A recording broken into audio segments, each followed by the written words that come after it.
Hello students, welcome to the online quiz which we are conducting on the topics of semiconductor and the resistors.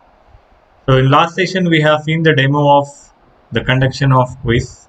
Today let us have this live quiz which will be useful as the preparation of your internals if it is conducted in online mode, or it will be useful for any competitive examination. So let us begin with our first question. So let me clear you. You have to read the question. We will give the timer, and in live session you have to put your answer while I am giving you the time.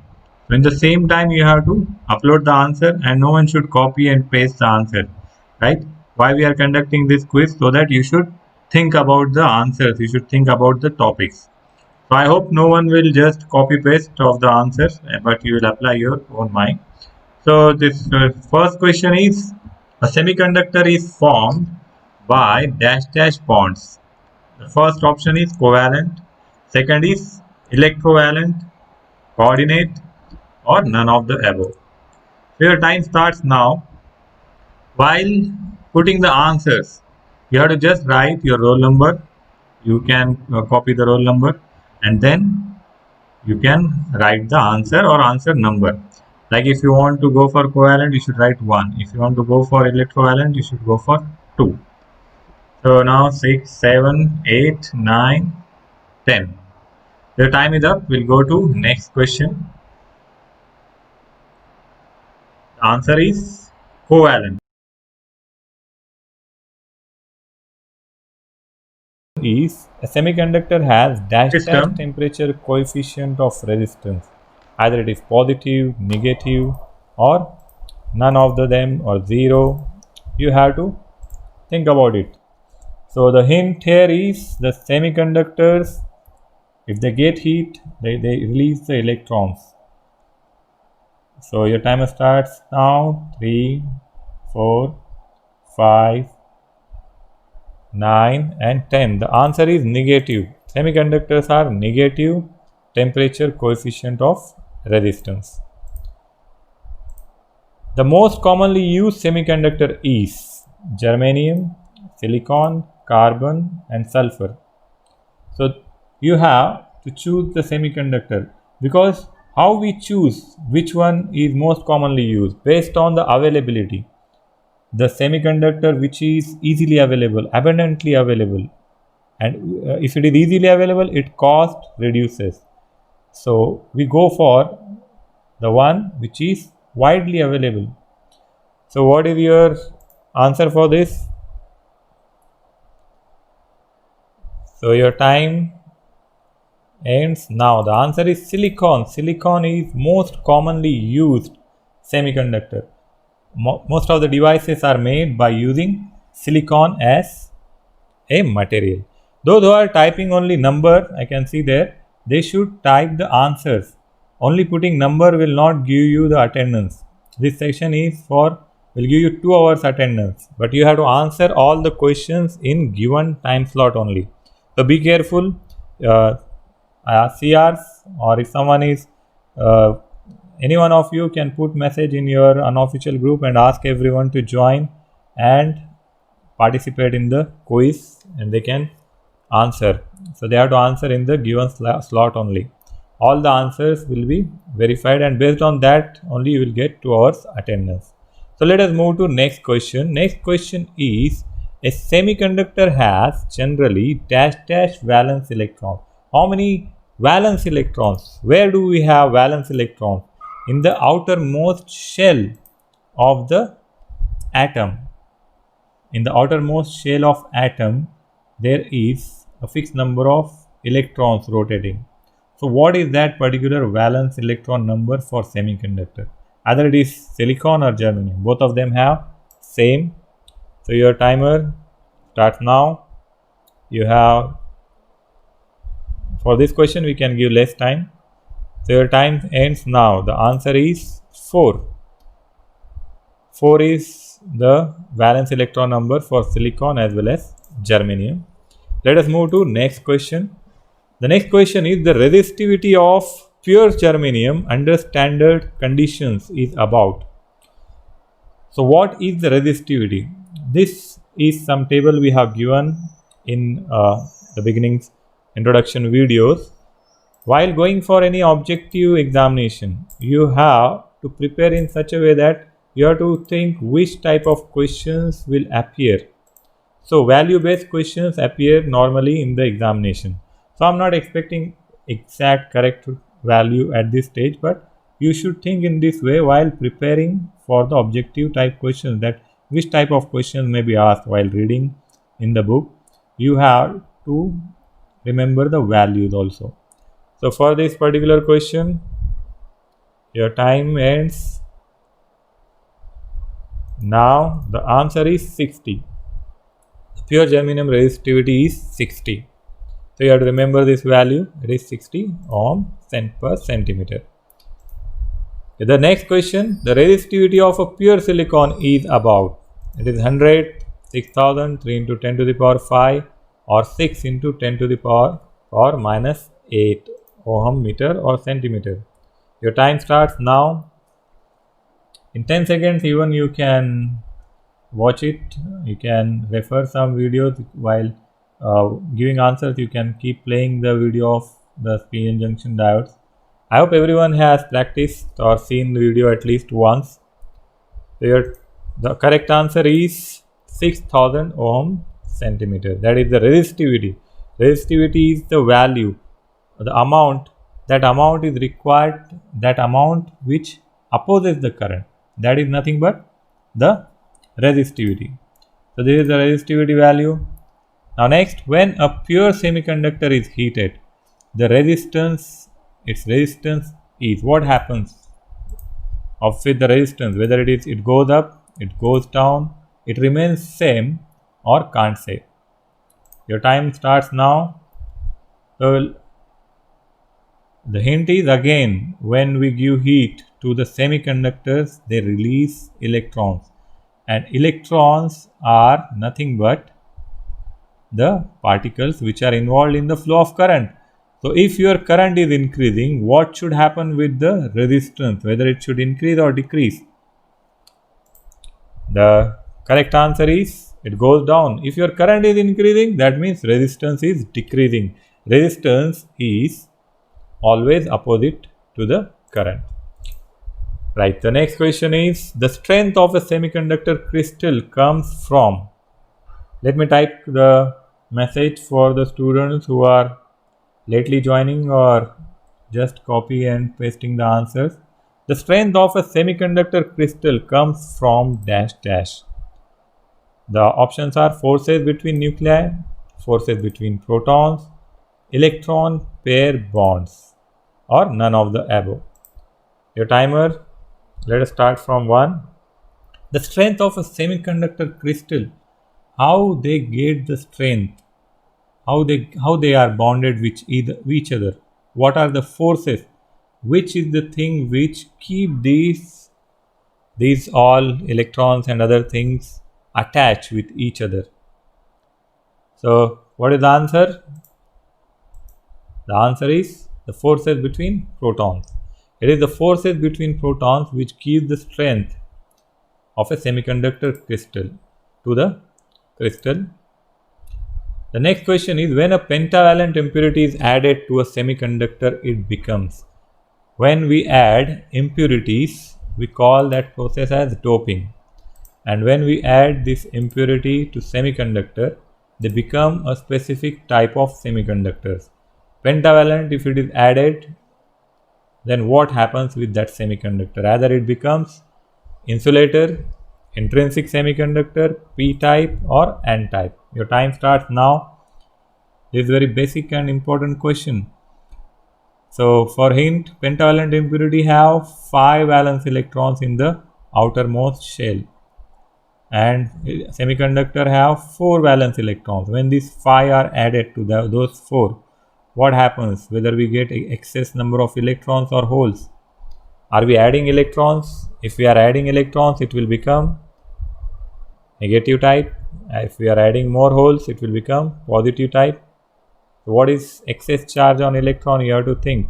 And the answer is n-type semiconductor. When you are adding additional electrons to the system, So your negative type, it is becoming n-type, negative type. It is getting more negative charge because electrons have negative charge. Next, addition of pentavalent impurity to a semiconductor creates many dash dash. What does they create? Just now we have discussed the answer. Either they create free electrons, holes, valence electrons or bound electrons. So your timer starts now. Valence electrons are fixed in the outermost shell. Bound electrons are bounded. Holes is the absence of electron, and free electrons are the electrons which are available for the conduction. So your time ends now. The correct answer is free electrons. When we add excess electrons, we get free electrons for the conduction. That's a very simple logic. Next question, a pentavalent impurity has dash dash valence electrons. So the name suggests penta. So you have to think what is the meaning of penta. The name penta comes from the valency numbers, how many number of electrons are present in the outermost shell of the atom. So I think it's easy to guess.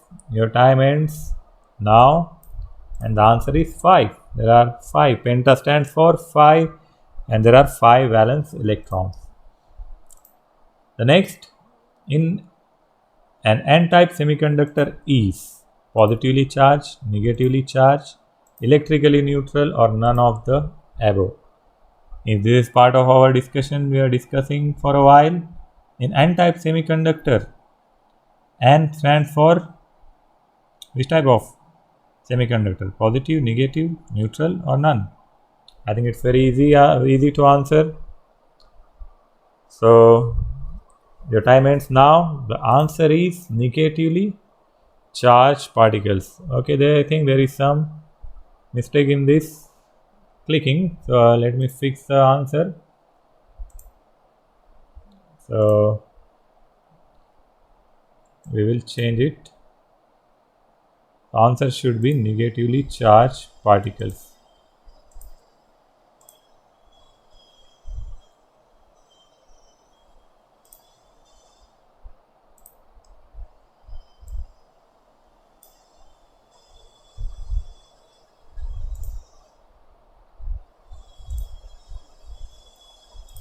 Okay, fine. So our answer is negatively charged particles. Again, let us move to the next question. Next question is the trivalent impurity has dash dash valence electrons 4, 5, 6 or 3. Your timer starts now. Trivalent, the name suggests tri. So I don't think there should be much problem in guessing the answer. So we'll just wait for everyone to post the answer. The answer is 3. There are tri means 3. There are 3 impurity valency. There are 3 valence electrons in trivalent. Next question is addition of trivalent impurity to a semiconductor creates many dash dash. So we have holes, electrons or valence electrons or bond electrons. Again, the same logic. Either he is taking electrons or giving electrons. Tri means 3. We are adding an atom who have 3 electrons in the outermost shell to a silicon or germanium. They have 4 valence electrons or shells in the outermost shell. So those 4 require another 4, but we are giving only 3. So what should happen? What will happen? Will be there excess of electrons? No, there will be vacancy of electrons. So the ones who are giving answer as holes, their answer is correct because they themselves require electrons. So they create the vacancy, they create the holes. Next question. A hole in a semiconductor is defined as a free electron, the incomplete part of an electron pair bond, a free proton or a free neutron. So what happens? We get electron out from the atom due to some external force, and where there is absence of electron, we call that part as the hole. So what should be the correct answer? The correct answer should be the incomplete part of an electron pair bond. When there is electron, there is no hole. When electron jumps out of the particular place, there is incomplete part. It is the absence of electron. So those who are giving option 2, their answer is correct. Let us move to next question. The impurity level in an extrinsic semiconductor is about dash dash of pure semiconductor. So the options are 10 atoms, 1 atom, and 1 atom for 10 to the power 4 atoms, or 1 atom for 100. What is impurity level in extrinsic semiconductor? Extrinsic semiconductor, there are two types of semiconductor. Intrinsic, the one which is pure. When we get it from nature, we call it as intrinsic. Either it is silicon or germanium, we get it from the nature, and when they are naturally pure, there is no impurity added, there is no doping. Adding of impurity is called as doping. When there is no doping, they are considered as pure. So when they are pure, we add some doping and there will be some amount of doping. So the answer for this particular question is answer 2. 1 atom for 10 to the power 8 atoms.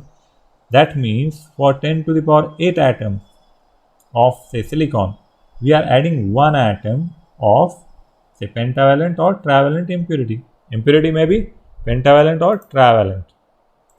So I think timers are coming in later stage, so let me fix it. So we are at the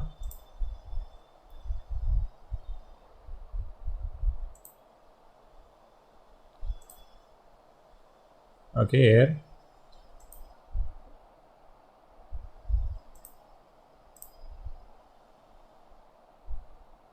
Right, this one is fine. So next question is, as the doping to a pure semiconductor increases, the bulk resistance of the semiconductor dash dash, it remains the same, or it increases, or it decreases, or none of the above. Your timer starts now. Now here, what we are talking about? We are talking about doping of a pure semiconductor. So when we are adding a doping, what should happen? Whether its resistance, the bulk resistance of semiconductor should increase or decrease. What happens? Your time ends now. The answer is decreases. When we add doping to a pure semiconductor, increases. While doping is increasing, that means conduction is increasing. Conduction is increasing, that means resistance is decreasing. Next question, a hole and electron in close proximity would tend to, if electrons and holes are close, what will happen? They repel each other, attract each other, have no effect on each other, or none of the above. The hint is opposites attract. The nature's law is that opposites attract. Opposites always attract, and the same polarities, they repel each other. Your timer starts now for this question. I can give you 5 seconds are also enough. I can see there are answers. So if they are electron, it's negatively charged particle, holes are positively charged particles, so they surely attract each other. So the answer is attract each other. The next question is, in a semiconductor, current conduction is due to dash dash. Is it due to only holes, or only free electrons, or holes and free electrons, or none of the above? So your time starts now. In a semiconductor, what happens? We have current. So what is the reason behind that current? Who formed the current? Either holes or free electrons, or both of them, or none of them. Your time ends now, and the answer is electrons and free holes. Free electrons and holes. Both of them contribute in the flow of current. We have seen the virtual concept of hole current. When electrons move from left to right, that means they are jumping from one place to another place. So we feel that holes are moving in opposite direction. So the answer is both electron and hole. The next question is, the random motion of holes and free electrons due to thermal agitation is called diffusion, pressure, ionization, none of the above. The timer starts now. Here the concept is talking about thermal movement of holes and free electrons. What may be the answer? Where diffusion takes place? Diffusion is related with the nature's law. Opposites attract. They form the potential difference. If you remember, pressure is some pressure applied, is some force. Ionization, none of them above. Your time ends now. The answer is diffusion. When there is formation of electrons and holes, there is natural tendency of them to diffuse themselves in the available area. If there is no external field, they try to go in uniform distribution. Everywhere their distribution will be same in uniform distribution.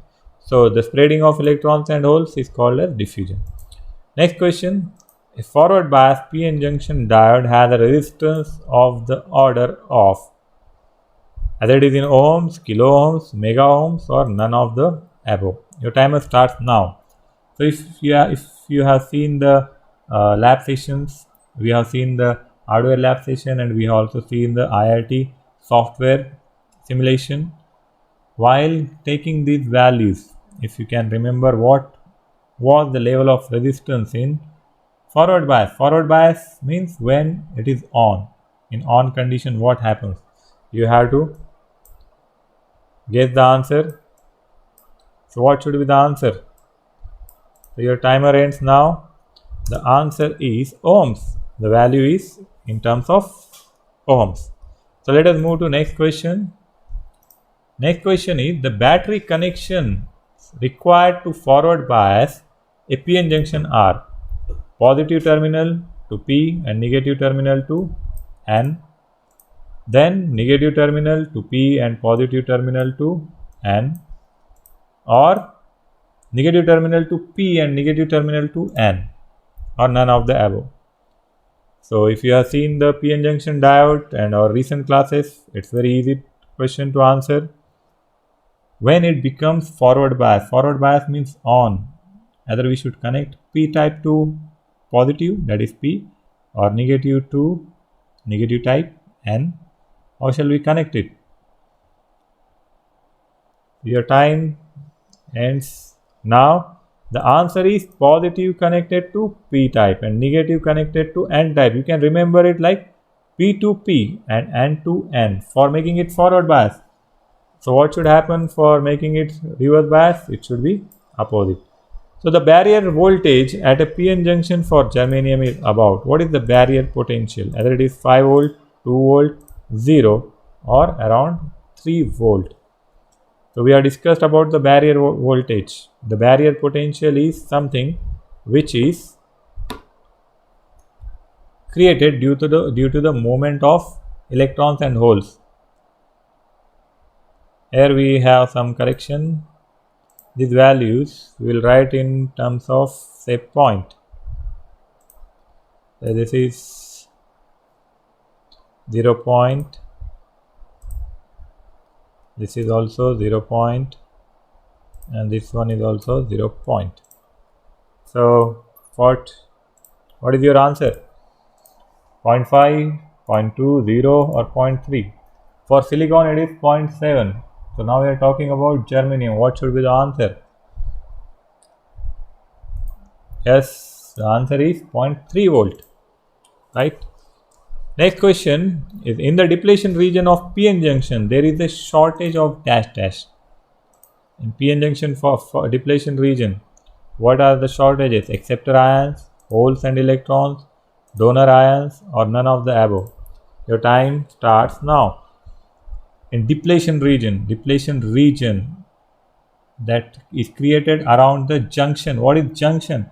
Junction is the line or border which separates P type and N type. So when it separates P type and N type, around that junction, electrons and holes, they get attracted towards each other due to nature's law of attraction.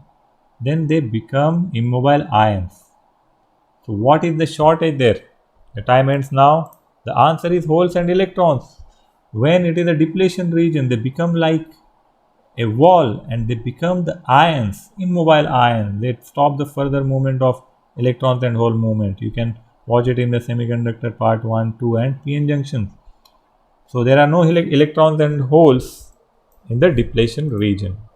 Next question is, the reverse bias p-n junction has dash dash very narrow depletion region, almost no current, very low resistance or large current flow. So let your timer start from 1. Time starts now. Reverse bias, what happens whether it is on or off? In reverse bias it is off.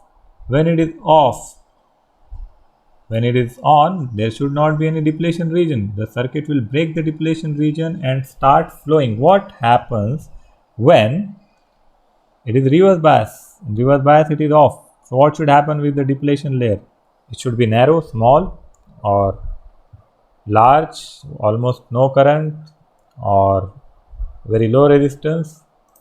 The answer is no current. If it is off, there is no current.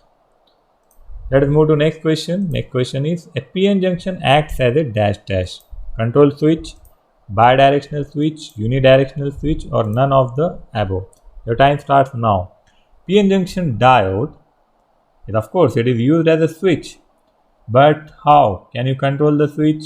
Can you decide when to on and when to off? As it is bidirectional switch. Bidirectional means both directional. Unidirectional switch, only in one direction or none of the above. Your time ends now and the answer is unidirectional switch. We get conduction only in one direction for the diode. When it is in forward bias, in that condition only it conducts. In reverse bias it does not conduct. So it is unidirectional switch. Let us move to next question. A reverse bias p-n junction has resistance of the order of ohm, kilo ohms, mega ohms or none of the above. So for a hint, forward bias resistance was in ohms. In forward bias, current is more, so resistance was less. In reverse bias, what should happen? In reverse bias, current is very less and the resistance is very high. So high resistance value, should it be in ohms, kilo ohms or mega ohms? Your time ends. The answer is mega ohms. It's above kilo ohms, maximum resistance to the current. Next question is, the leakage current across a p-n junction is due to dash dash. We get some amount of leakage current across the junction. Either it is due to minority carriers, majority carriers, junction capacitance or none. So directly we have scrolled the answer here. Let us discuss the answer. Let us discuss the logic behind this. The leakage current means the current which we get due to the charges which are available in less amount, minority carriers. Why? Majority carriers, either they may go away from the junction or they may break the junction. But if they are going away from the junction in reverse bias, but still there are small minority carriers, they try to go in the opposite direction and they form the leakage current. So the answer is minority carriers. So timer is of no use here. Let us move to next question. When the temperature of an extrinsic semiconductor is increased, the pronounced effect is on junction capacitance, minority carriers, majority carriers or none of the above. Again, I think there is some problem in the timer. Let me fix it. So let me pause this one for a while.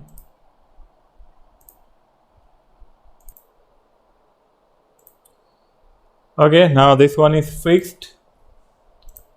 Again, let us go to next question. We are at 27. Okay, this one we have discussed. The next one is the leakage current. This one also we have discussed. Now next one, when the temperature of an extrinsic semiconductor is increased, the pronounced effect is on junction capacitance, minority carriers, majority carriers or none of the above. Temperature, when it increases, what happens? We get excess number of electrons and holes, but we already have doping for the majority carriers. So the answer is Already it was told, so let us move to next. The answer is minority carriers. Okay, the next question is, with forward bias to a PN junction, the width of depletion layer decreases, it increases, or remains the same, or none of the above. When it is forward bias, it is on. Just before some time we have discussed what happens with the depletion region. If there is a depletion region, we don't get on condition, we have to break it ultimately. So whether it will be increased or decreased, your time starts now. I think 5 seconds are enough for this question. Here, those who have not joined, I think I can see there are less students join now. Someone please text and call them again. We have still more, around 18 questions. Let them attempt half questions. If they attend, they will get at least 1 hour class attendance. Let the others join. Please call your friends also.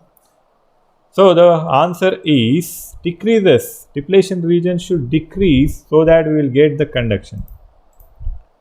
Next, the leakage current in a PN junction is of the order. Leakage current is either it is in amperes, milliamperes, or kiloamperes, or microamperes.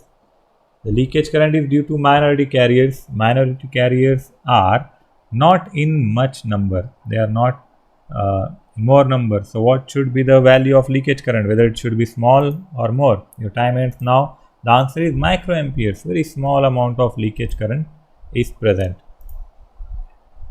In an intrinsic semiconductor, the number of free electrons are equal the number of holes, or greater than the number of holes, or less than the number of holes, or none. Your time starts now. It is about intrinsic semiconductor.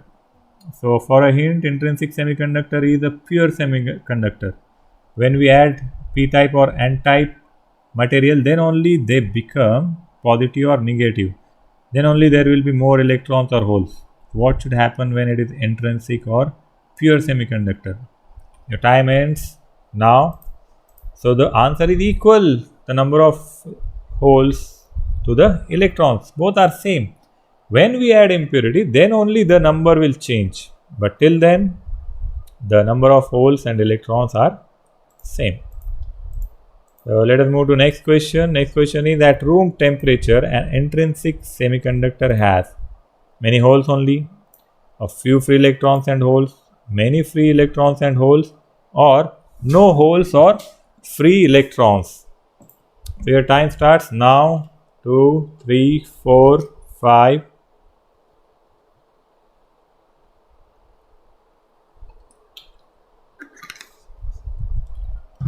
Again, intrinsic semiconductor is the pure one. So for the pure one, we get few free electrons and few free holes. Holes are not free or binded, they depend on the movement of electrons actually. Hole current is a virtual concept we have discussed in previous sessions. Next question is, at absolute temperature, an intrinsic semiconductor has dash dash. So what happens when the temperature is absolute? A few free electrons, many holes, many free electrons, no holes, or free electrons. Your time starts now.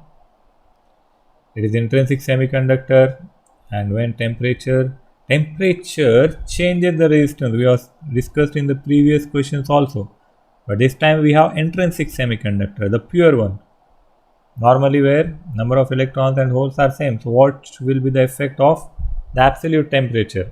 Your time ends now. The answer is no holes or free electrons. The next question is, at room temperature, an intrinsic silicon crystal acts approximately as dash dash. So how they approximately works? As a battery, or a conductor, or an insulator, or a piece of copper wire, like again conductor. So your time starts now. 2, 3, 4. In room temperature, how an intrinsic pure semiconductor will act? Either it will behave as conductor, battery. Can we get battery operation from silicon or germanium? Can we call it a conductor if it does not conduct? Your time ends now. The answer is insulator. Intrinsic semiconductor, there is no excess electrons, there is no movement of electrons, so no conduction, it is insulator. Next question, under normal conditions, a diode conducts current when it is dash. When diode conducts, either it is reverse bias, forward bias, if it is avalanched or saturated. Your time starts now. This one is very simple question. It's very simple to answer.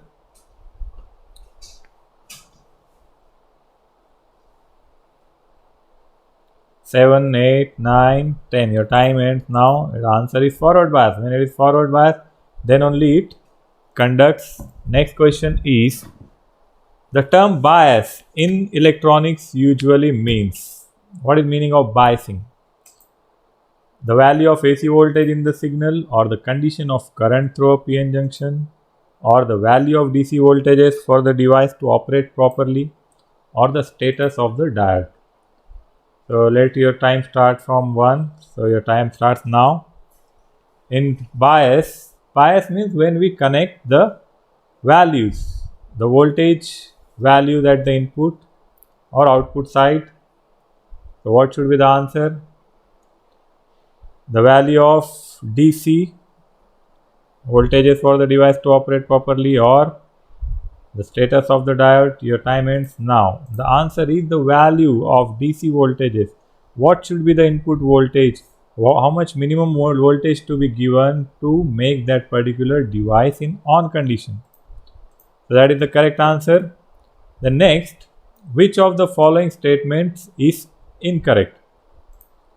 The first statement is, the voltages in a circuit are usually measured with respect to the ground or earth connection. If a body develops an excess of electrons, it will have an overall positive charge. An EMF represents the energy introduced into a circuit by a battery or generator, or a conventional current is in the opposite direction to flow of electrons. So your time starts now. So let us have 15 seconds to read the statements. Voltages in a circuit are usually measured with respect to the ground or earth connection. Is it correct? If a body develops an excess of free electrons, it will have an overall positive charge. Is it correct? What is the charge on electrons? Your time ends now. And the answer is, if a body develops an excess of electrons, it will have overall negative charge, not positive, because electrons are negatively charged particles. Next question is, which of the following is a correct statement of Ohm's law? Ohm's law, I think there should not be doubt to anyone, but still there may be confusing statements in examination. So either it is I is equal to V by R, V is equal to I by R, or I is equal to R by V, R is equal to VI. So let me pause it. There is one here, so I have to let's pause it for a second till then. So now let us continue. So let me maximize it. So I hope everyone has the answer. Your time starts and ends now. The answer is I is equal to V by R. So V is equal to IR is the correct statement for Ohm's law. Now I think you should take the notebook and pen and calculate the magnitude of the current I3 in the following circuit.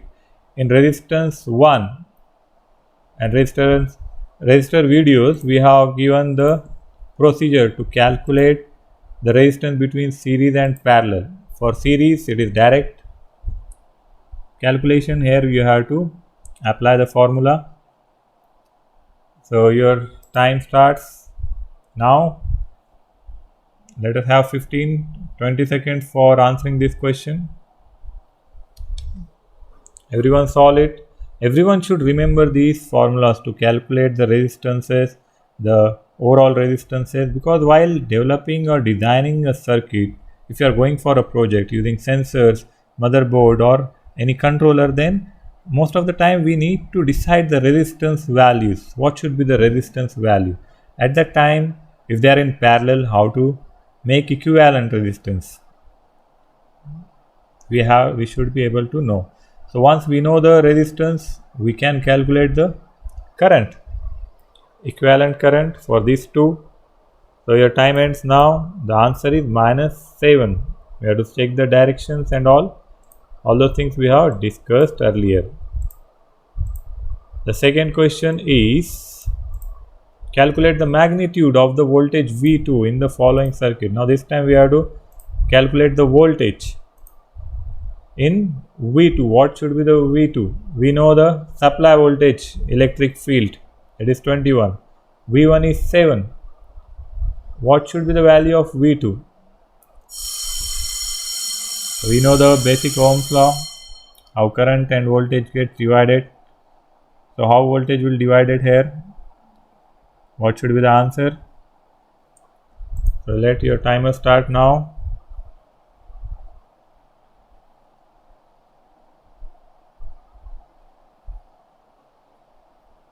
Whenever you solve examples in examination, first step you have to do is note down the given data.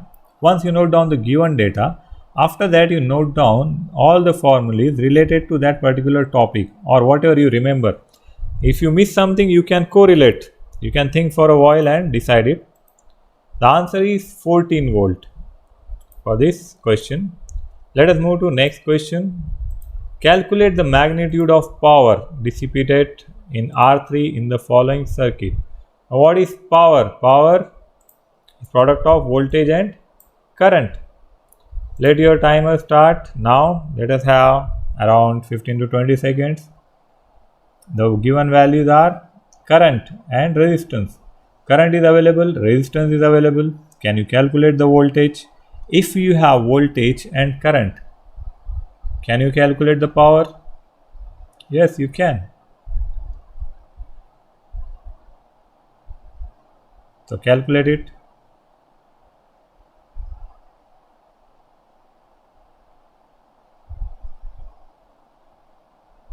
I think that's enough time. Okay. So the answer is 45 watt. Watt is the unit of power. Now next question, calculate the effective resistance of the following combination. This is the most simple question we also seen in the last demo. What we do in the series, we sum them all. So you have 3, 4, 7, 8, 9, 10. Your time is up. The answer is 49 ohms. Next question. Calculate the effective resistance of the following combination. R1 is 12 ohms and R2 is 4 ohms. Both of them are in parallel. If they are in single line, that means they are in series. Now both of them are connected across each other. So this condition is parallel condition. Only two resistance. You can calculate it. Your time starts now.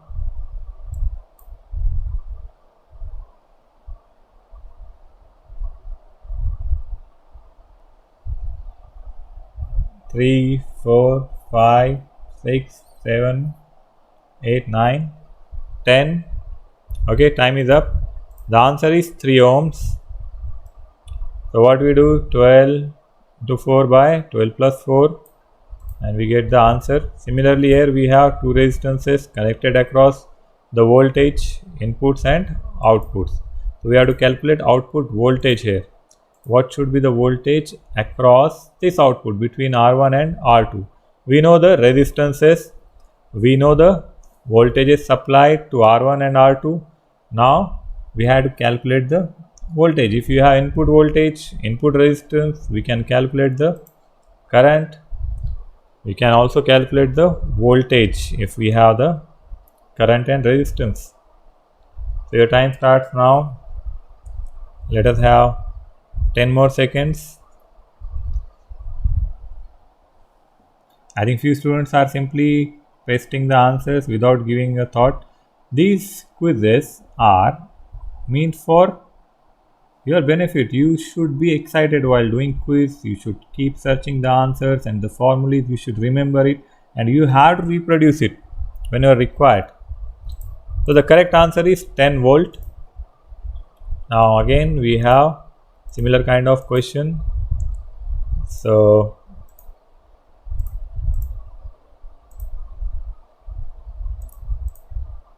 for this question, answer is 6 volt. You can note down the values and you can practice it. Let us move to next question. A sinusoidal signal has a period of 40 milliseconds. What is its frequency? So there are basic relation between time period and frequency. Your time starts now. Let us start now. Let us have 10 seconds.